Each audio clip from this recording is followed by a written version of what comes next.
Welcome to The Rest is Politics, question time with me, Alastair Campbell. And with me, Rory Stewart. And Alastair, we're going to start with a question from me to you. From Caitlin Razzle to you via me. Can you explain a bit about the special relationship between the UK and the US? Who first articulated in those terms? Does it still hold any relevance today? And there's actually Patrick, similar question. Can Keir Starmer maintain the special relationship if Trump wins? And is the publicly warm relationship with Biden and between Lammy and Blinken a potential liability if the Republicans win? And finally, Sharon Else, if Trump succeeds, how should Keir Starmer deal with him? As I see it, the British Prime Minister has to be friendly to the US President for obvious reasons, but most of the British public perceive Trump to be barking and now meowing mad. Over to you. That Sharon Else's question there at the end reminds me of when George W. Bush followed Bill Clinton. Tony Blair's very, very, very first telephone conversation with Bush as incoming president happened when Tony was doing a visit to Warwick University with Bill Clinton. And it was just one of those amazing moments where you realize of power moving away and Bill Clinton being conscious of it, because we had to explain to Clinton's people that, Bush's people had come through and said, could they do a phone call with Tony Blair? And this is the sort of time slot that he's free. And the only one that we could do is when we were at Warwick University with Bill Clinton. So he said, and of course, Clinton being an absolute pro, he said, listen, you got to take that call. And off he went. And so that was, and I guess what the lesson from that is that during that election, and obviously things are so difficult with the current election, I'll come on to say why. But I would say that everybody knew that Tony Blair had a close relationship with Bill Clinton, but he stayed out of the election campaign and he made sure, not least by taking that phone call, that, he would develop a good relationship with George W. Bush as well. On who first articulated this phrase, the special relationship, it was Churchill. Churchill made a speech in Fulton, Missouri, I think it was, quite famous. I think that's his Iron Curtain speech, isn't it? Yeah. The Iron Curtain coming down speech, yeah. Yeah, but he talked about that. That's where I think he first articulated the special relationship. And I don't think, given that the Iron Curtain was what he, as it were, wanted to be the main thing, I think special relationship was probably just one of those phrases that he sort of tossed out there. But it sort of has taken on a life of its own. And I think it means a lot more to Brits than it does to Americans. And it's true, though, that last week, Keir Starmer did kind of roll out Joe Biden did roll out the red carpet. And the point about if Trump does win, when we were in Chicago and we met quite a lot of people from the embassy, and they were working away. They were the people. It was somebody from the embassy who introduced me to that guy, David Urban, the Trump person. And I think that part of their thinking would be that would make an interesting interview for your podcast. But also they might be thinking, I'm showing the Trump people that we're balanced about this. We're not just going around the place saying that we like Kamala Harris. We're dealing with Trump as well.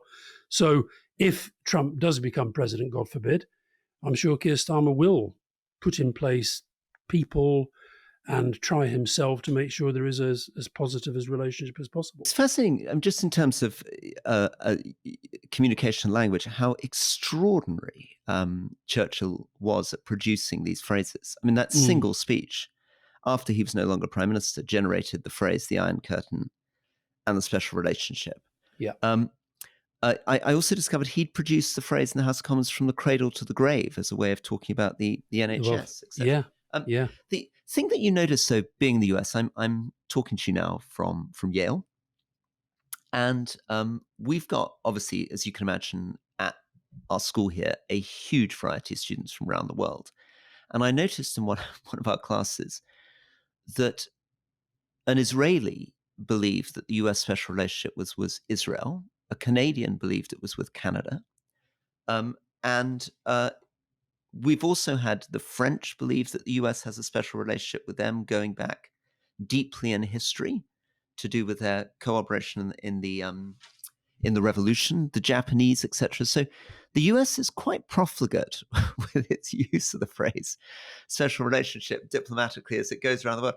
Makes one wonder how special it is if we're just one of nine. Well, Rory, there's also a generational thing going on, because the Association of Marshall Scholars, which is very fixated upon the US-UK special relationship, they have done a survey. Which is a very good thing, isn't it? And you and I went to see the Marshall Scholars. Do you remember last year? We did, yeah. We did. We met lots of interesting... Again, we met some Trump people there. Yeah. But interestingly, they've done this survey of Americans. Respondents over the age of 30 still perceive the United Kingdom as the United States' most important ally and strategic partner. But younger respondents, I'm afraid, have a very, very different view. Ooh, what do they think? 36% of US residents under the age of 30 rank China as America's most valuable strategic partner. Ooh. And this compares with 4% of respondents over the age of 70.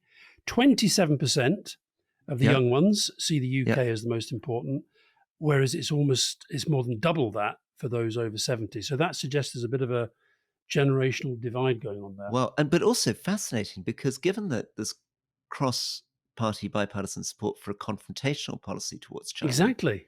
That implies that younger people in the US want a much friendlier relationship. Well, Rory, I wonder, I hate to give such praise to the technological advances of China. I wonder whether TikTok is a big part of that.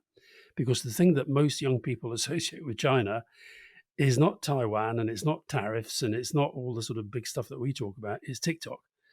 So there we go. Now, let's stick in America, Rory. Yeah.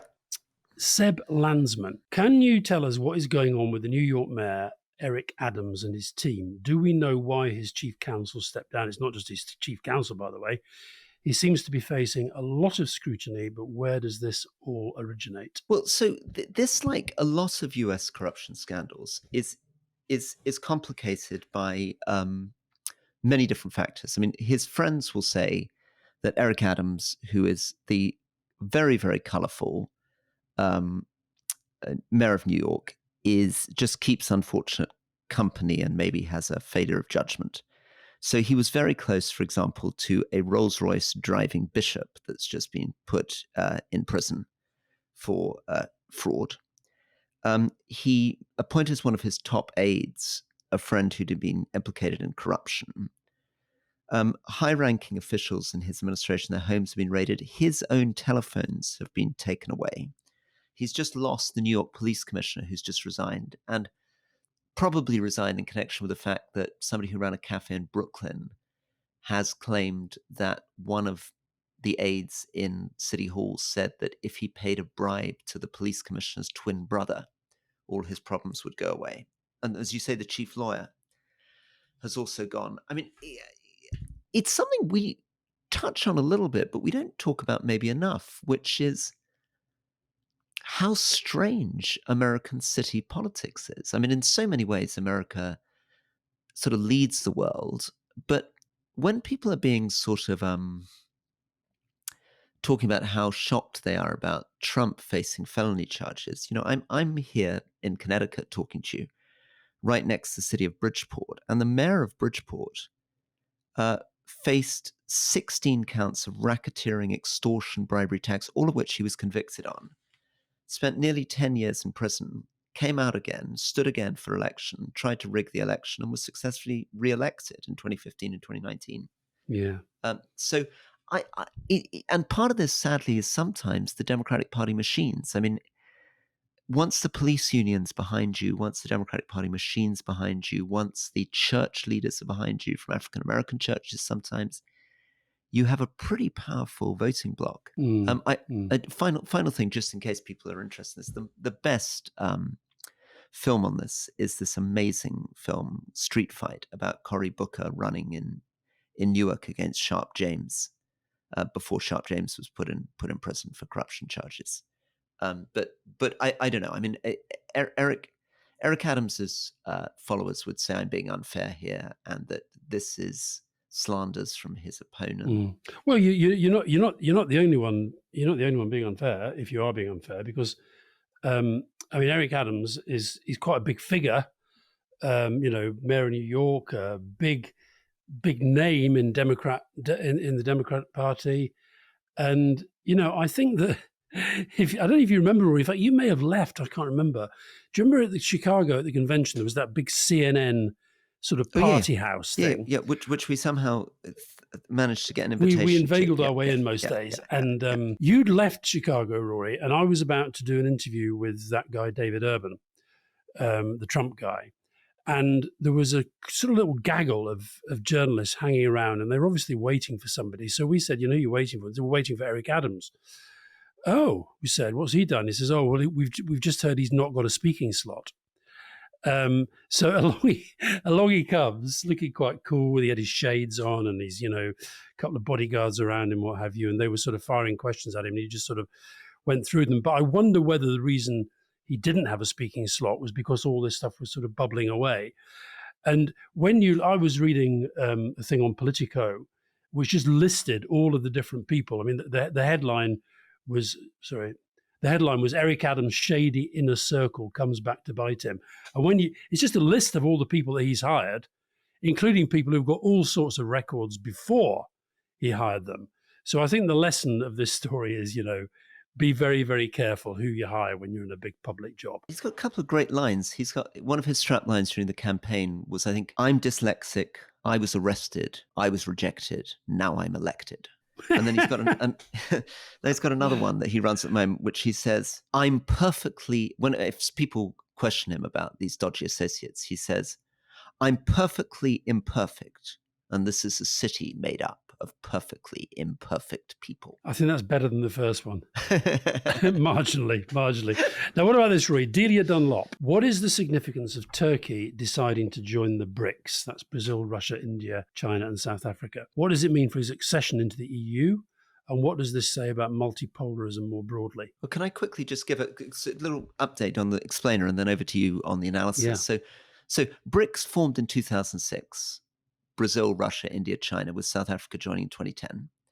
And we've covered this. It's expanded recently further. So Iran, Egypt, Ethiopia, and UAE have joined. Saudi Arabia said it's considering joining. And Azerbaijan and Malaysia have applied. Quite a symbol of a shifting world, because in the 1970s, when the G7 was formed, which are the kind of Western big economies, they formed about 70% of the world economy. Now, in purchasing power parity terms, the Brics are about the same size as the G7. Over to you on analysis on Turkey. Well, I think this is really interesting, and I'm surprised it hasn't had that much attention. And I think a lot of this is about the different powers and different regions trying to shape a new world order. China, most obviously, India as well, Russia, obviously. But I think it is incredible how many of these big foreign policy situations that we talk about, how Turkey sort of pops up in some form or another. So here's Turkey that has, for some time sort of wanted, but leaning into the idea that it wants to become a member of the European Union. If you remember during the Brexit debate, one of the most powerful arguments for Brexit was Michael Gove lying about last chance to stop Turkey joining the EU. But I think this is about them signaling that they're in nobody's camp. They're going to do their own thing. They're going to forge their own path. There was a vote in the UN, I think it was last December, and there was a resolution that was about literally calling for a new international economic order. And 123 member states, which were mainly African, Asian, Latin American countries, voted in favor. 50 voted against. The only abstainer was Turkey. No, this is part of a theme, Alastair. It's part of the theme, Alastair, that you had you raised with us last week when you were talking about China welcoming African countries. I mean, essentially, what we're talking about here is the balance between the Old West, the US and its allies, and the rest of the world. And there are a couple of things come out of that. Is the world becoming, as it were, a standoff between the US and China, or is it disintegrating into a world with lots and lots of middle powers? So we've talked in Sudan and Somalia about how half a dozen countries are getting involved, smaller countries, Turkey being one of them. I mean, Turkey has been very influential in the chaos in Libya. Yeah. It's been influential in the Israel-Hamas standoff. It's been influential in Sudan. It's been influential in Somalia. In fact, I remember visiting Somalia and getting a sort of crusty lecture from a British colonel about all the wonderful stuff Britain was doing in supporting Somalia. But then when I talked to the head of the Somali intelligence service, it was Turkey he talked about most of the time in terms of the support they were receiving, Turkey and the CIA. So there's that, and I think you're probably right that what Turkey's doing, a bit like Saudi UAE, is not really throwing its weight in behind China and Russia, but keeping its options open and deciding it doesn't need to be just in one camp or another, and it can be a bit more a la carte on the menu. And I think probably Erdogan will be reading the politics of the European Union very, very carefully, and probably saying to himself, look, I can bleat on all I want about the European Union, but as things stand, they're not ready to accept as a member, and the politics make it harder for them. So I will make sure they understand that I've got other options. And, of course, people remember Turkey's also a member of NATO, and they were very, very recalcitrant and slow in backing Sweden and Finland from being allowed into NATO. I think he's just a bit like Modi. He likes people to be aware of his power and his strength. And of course, Turkey is I think I'm right that Turkey's population is greater than Germany. If it did join the European Union, it'd be the biggest country. So they're basically saying we're not East, we're not West, we're not Europe, we're not Asia. We are kind of whatever we need to be at the time, which in a way is a little bit like China used to sort of do their foreign policy when they were not the China of today. Well, it's the biggest story, isn't it, in some ways, of the last 25 years, or one of the big stories, Turkey, because if you were being super optimistic when you guys were in office, and I guess you would have discussed this, there would have been a story that Turkey becoming a democracy, moving away from military rule, getting this, working class, effective mayor of Istanbul, Erdogan, elected, could have been the beginning of a democratic state potentially joining the European Union right on the edge of the Middle East. And suddenly you're reaching out. Turkey has, borders with Iran. Turkey has borders with Syria, right? So suddenly you could be in a situation in which you have a democratic, pro-Western European Union member state pushing that kind of Western model out into the Middle East. That, of course, isn't quite how it went. What happened is that Erdogan, after early promise, became more and more autocratic.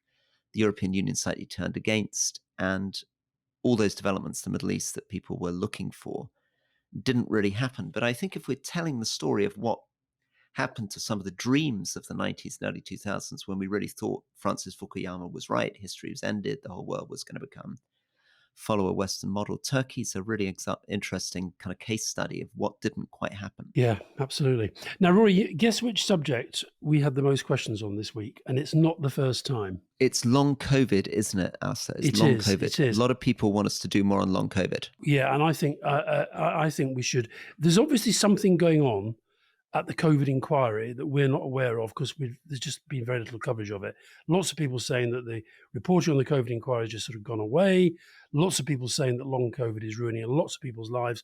So what I think we should do is, rather than answer them now, is we should go away and perhaps come back next week and have a proper discussion about long COVID. Yeah, huge amount. So this week, a thank you to Anne-Marie and Jay Kennedy, but actually dozens of others coming in to talk about COVID inquiry. There were dozens this week. There really were. It did make me wonder slightly whether there was a sort of whether we're becoming like, those MPs who suddenly find that they've got 7,000 emails on the same subject. But anyway, They're right. Anne-Marie is right. There is far too little discussion at the moment about COVID and long COVID. Meanwhile, Andy Ferry, the saddest aspect of Salmon and Sturgeon, A Troubled Union, that was a TV documentary. Yeah. Was that this formidable partnership had been great friends as well, however they no longer talk. What were the friendships Alastair and Rory regret sacrificing at the altar of political progress? Have you lost friends through politics? Yeah, I have slightly. I'm afraid Boris Johnson was a bit of a deal breaker for me. When I found people that I liked and admired coming out and endorsing Boris Johnson and saying how wonderful he would be and how much integrity he had and how he'd be the most terrific Prime Minister, that Rishi Sunak, for example, I can't say we were particularly close friends, but that was really the moment at which I just was bewildered and couldn't work out what he was doing. I'm afraid Robert Jenrick, I probably slightly lost it on there. My PPS, who I was very close to, endorsed Boris, and I found that very troubling. And I guess Brexit probably did it for lots of us. We found ourselves in very, very awkward relationships over Brexit. But on the Salmon and Sturgeon, I mean, the big political partnership in your life, which again, I always think, maybe you think people talk about too much and you don't want to be in the middle of because they're both your friends. But I always think you hint at, but our listeners don't fully understand. And maybe we can explore in our leading interview with Douglas Alexander is Blair and Brown. Rory, if you read volumes 1 to 8 of my diaries, nobody can say I haven't talked about the Blair Brown row. I think it's possibly the fact that I have one of my recurring dreams that I used to talk to my sadly dearly departed psychiatrist David Sturgeon about. I did used to have these dreams where I was constantly literally in the middle of fights between Gordon and Tony, sometimes involving weapons as well. So that's probably why I don't automatically leap into wanting to talk about it.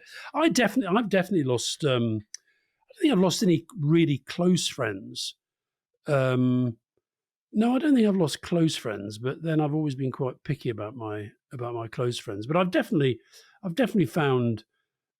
Well, actually, another leading interview we did, David Davis. I mean, I was very friendly with David Davis when I was a journalist, and that sort of continued, and I might still see him very, very rarely. But again, for me, Brexit was a bit of a deal breaker. And it wasn't just the issue. I knew that he might have those views. It was that kind of lack of seriousness about it that really I couldn't agree more. I kept friendships with people who voted for Brexit. I got no problem with that at all. I think it's the way in which people conducted themselves, particular forms of dishonesty and ruthlessness that really threw me off balance, not the fact itself. We've got a question here on malaria, which has come a number of times and we haven't done, and maybe is worth just putting up in lights, because Malaria No More UK has just released a report showing that cutting malaria can lead to a GDP boost of nearly $127 billion for malaria endemic countries in Africa. And they're leaning into this partly because of what role could international development play in achieving the Labour government's manifesto aim. What unique assets could the UK bring to the table? Quick reminder on this. Malaria, I mean, obviously is the most devastating disease that kills an incredible number of young people, debilitates adults. Bill Gates, one of the things he's been associated with closely and has done very good work on, there's been huge advances. It looks as though we may be approaching certain forms of malaria, being able to get a vaccine. Bed nets have made a big difference. It's not that 100% of bed nets are used as bed nets. Some of them may be used for fishing when you give them out, but probably 60-70% of them are used as bed nets, and they're a very cheap way of preventing someone getting malaria. So let me use that as a segue into, do you expect Labour to talk more about international development, or is that very much a Blair, Brown, Cameron thing? Oh, well, I hope so. If you remember, plugging yet another leading interview, when we first spoke to Keir Starmer, back whenever that was, he recommitted to the 0.7% of GDP for international development, and that sort of slowly got eroded. I don't know where it figures in their priorities right now. If you've followed David Lammy since he's now head of the Foreign Commonwealth and Development Office, because Johnson, one of his many acts of vandalism, got rid of DFID. I really think it's important that the Labour government does get back into this in a leadership role. If you think about our place in the world, Rory, and where our leadership in the world came from, it is partly as a consequence of the role we had as a leading player in Europe. Well, that's gone.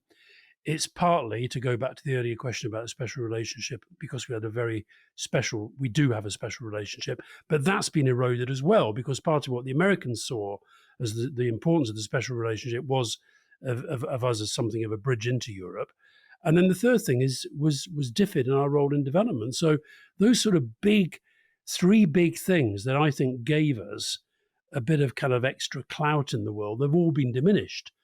And I was talking to somebody who works for one of the big development charities the other day and said it's actually been the biggest tragedy of their career, that the big players they've always seen as America, Japan, us, and Germany. And we're no longer there in the same place. So I really, really hope that we do sort of pick this up. It is heartbreaking, isn't it? And it's because Britain, one of the things that made DFID really interesting is that it was much more serious about evidence, and sometimes very shocking evidence. I mean, it would follow the research. So it was very early into giving cash, which is something obviously I believe in strongly through Give Directly. And to plug here, very awkward plug, I've just done a TED Talk. Sounds a bit, if anybody's interested in TED Talk, where I've tried to explain why I believe that actually we could end global poverty in our lifetimes with half the amount of money we currently spend if we started giving lump sum cash instead of these incredibly complicated, wasteful programs we currently do. And Britain was one of the only countries that you could imagine really taking that kind of challenge, being really radical, because DFID had the independence to do it. It had the kind of staff that were prepared to be radical. It was a bit separated from the political process because of the 0.7% commitment. So if we're looking for signs that Labour's prepared to lead, not follow, be a bit brave, take a bit of risk, I'd love to see them taking seriously the cash revolution being done by charities like Give Directly. And if people are interested in this debate, because I think we could end global poverty in a lifetime, do please have a look at my TED Talk. Now, Rory, given you've just sort of basically said something that somebody on the right or the centre of the Labour Party could have said, Max Bryson, is Rory actually still conservative in any way? I never hear him advocate for smaller government, lower taxes, free speech or personal liberty. What do you say to that? Oh, very good. Okay. Let me give a go at that. I'm obviously somewhere in the centre ground, but why am I conservative? Partly because I don't think that's all conservatism's about. I think for me, being a conservative is also about other things we talk about on this show. The fact that I love British history, tradition, the monarchy, the landscape, the British Army, etc., etc., etc. So there's a cultural identity bit of my conservatism. Small farmers, I don't know. But yes, I do agree with a lot of that stuff. I do think that the reason that I didn't go with Labour when I went to politics is not that I disagreed with Labour about international development or poverty. I agree very strongly. Given that we're all talking about the NHS this week, I think that reading back those speeches by Labour in the 1940s, creating the NHS, just a reminder of how much Labour did for the country, just how horrible and disgusting the situation the poor in Britain was as late as the 1940s. I mean, children malnourished, dying of rickets, men with hernias walking around untreated. I mean, and without Labour, we would never, ever have made that progress. And then the but is coming. I do think Labour has a history of being a bit centralising, a bit too cosy with the unions, a bit impractical and a bit well-meaning and soft. And there are many, many times when I was a minister where I felt being tougher about standards, tougher about efficiency, demanding more was the way to go. But, again, it's my final but, so I swing back to you. I suppose you'd probably say that New Labour and the delivery unit was doing quite a lot of that stuff anyway. Absolutely, Rory. Marvellous government, marvellous government. Listen, let's talk about the current Labour government. These questions, quite a lot of questions this week on the winter fuel payments. Edel Ray, I'm sure this is extremely naive of me to suggest, why doesn't the Treasury keep the winter payments unchanged, but ask all those pensioners who don't need it to return it via their local authority council tax account? If nothing else, it'd be an interesting experiment to gauge how generous and community spirited the better off pensioners are. Paul Rogers, this is a bit more aggressive. Hi guys, with the 100% turnaround by the Labour government in winter fuel and energy prices, is it time to protest against them? I voted for them but feel totally let down. Also, imprisoning people for hateful speech on Facebook while letting prisoners free seems wrong. All right, and so let me. Okay, so I'd like you to speak because I've been talking too much. So let me frame it in two ways. Let's assume that you and I agree that it's probably correct to change the policy on winter fuel. You know, you shouldn't be getting free winter fuel allowance, and my mum shouldn't be getting a free winter fuel allowance. It's ridiculous. It's not investment. It's consumption, and it's very poorly targeted. So it's bad government policy. If we agree on that, how could you have done it better? Was the timing right on this announcement? Is the way in which it's framed correct? Could you have done more on doing something clever with different people in different tax brackets? With the benefit of hindsight, give us 3 ideas on how Labour could have done the right thing better. I would have done it as part of a bigger package of reform. If you remember why Rachel Reeves announced this when she did, it was part of the presentation saying that they found this £22 billion black hole, and that meant they had to make some difficult decisions. This is the one that's had all the attention. One of the other decisions, which I think was really bad decision, was this getting rid of this mega supercomputer investment up in Edinburgh, because I think you could argue that is very much investment. The Financial Times today has a letter from some, pretty heavyweight economic figures making the point that we were making last week, that, the government cannot not invest in big projects and big things going forward. And so I get why she wanted to say there are things that we can't do. And I get why this might have been one of them. But I think if it had been part of a much bigger package of reforms that she was announcing in order to signal that we were going to put money where we think it was necessary, increase investment, other things, lower spending, but have announced at the time one of the reforms that you talked about. I don't know about people voluntarily giving money back. I think that's the idea of sort of more layers of bureaucracy on top of bureaucracy. But I think on this, what it made it look like was that they're saying, if we can't spend something, the first thing that we're going to not spend it on is winter fuel payments, when we know that in this winter, this will become an absolute running sore, which the papers and the Tories are going to run on really, really big. So I hope that in the budget there'll be some sort of tweaking that gets them out of what is, I think, becoming quite a big hole. I mean, you're much, much better at this stuff than I am, obviously.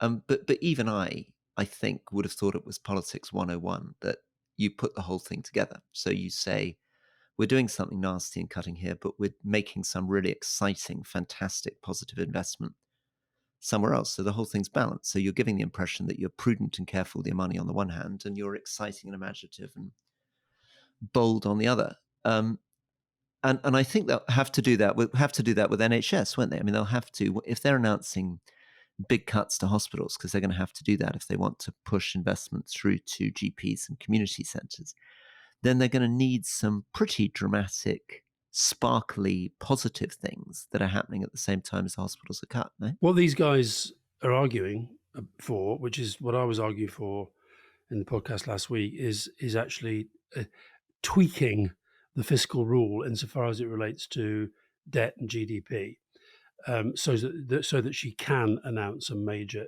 investment projects. Because I think that, you talked a minute ago about the 1945 Labour government.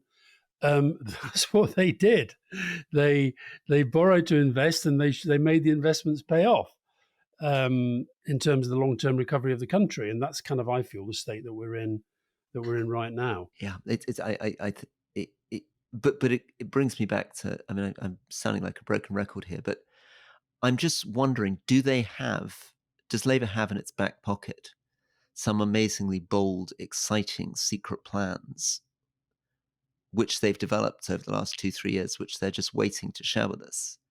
And we're suddenly going to wake up and be like, oh my goodness, this is amazing. They're borrowing, I don't know how much they're borrowing. They're borrowing 100 billion in order to put 36 billion into the NHS to meet what Lord Darcy is asking for, and we're going to increase defence spending to 2.5%, and we're going to sort out our schools, and we're going to take the lead in AI. I mean, the reason, as I said on the main podcast, the reason why I think that they are right to want to keep reminding the public that they have been given a dreadful, dreadful inheritance. But at the same time, there has to be a sense of the change that's coming. And, it has to be, people have to have a sense of it, even when times are difficult. We've got a very interesting question from, before you maybe ask the next one, but let me we don't need to discuss this. This is just as a comment. Jack Martin, in Torsten Bell's book, Great Britain, Torsten Bell, who ran a think tank, is now an MP, How Do We Get Our Future Back? Bell outlines an inspiring vision to improve the UK. Yet, though he is now a Labour MP, the current government seems to be all doom and gloom. And there's a bit of that. There's a bit of that. Yeah, and it's going to be interesting just psychologically what that's like for Torsten Bell, because I remember coming in to government as a backbench MP, having written stuff on Afghanistan, thinking I had these clear policies and hoping that my government was going to sign up to them, and realize that I was totally irrelevant and they had no interest in my ideas at all. So it's going to be very interesting to see whether Torsten Bell gets a bit grumpy. A couple of cheerful questions to end. Tim Northants, it's more of an observation than a question. Trip Live has always sold out ridiculously quickly. With the Fab Four now on UK tour, will larger trip venues be used? So he's suggesting next time round, forget about us sitting on the roof of the O2. He wants us to look at Wembley, Old Trafford and Millennium Stadium for a week each, so that he can get a fighting chance of a ticket. Tim, not all of the venues have sold out. I think you can still get tickets at the O2. I think you can still get tickets in Birmingham.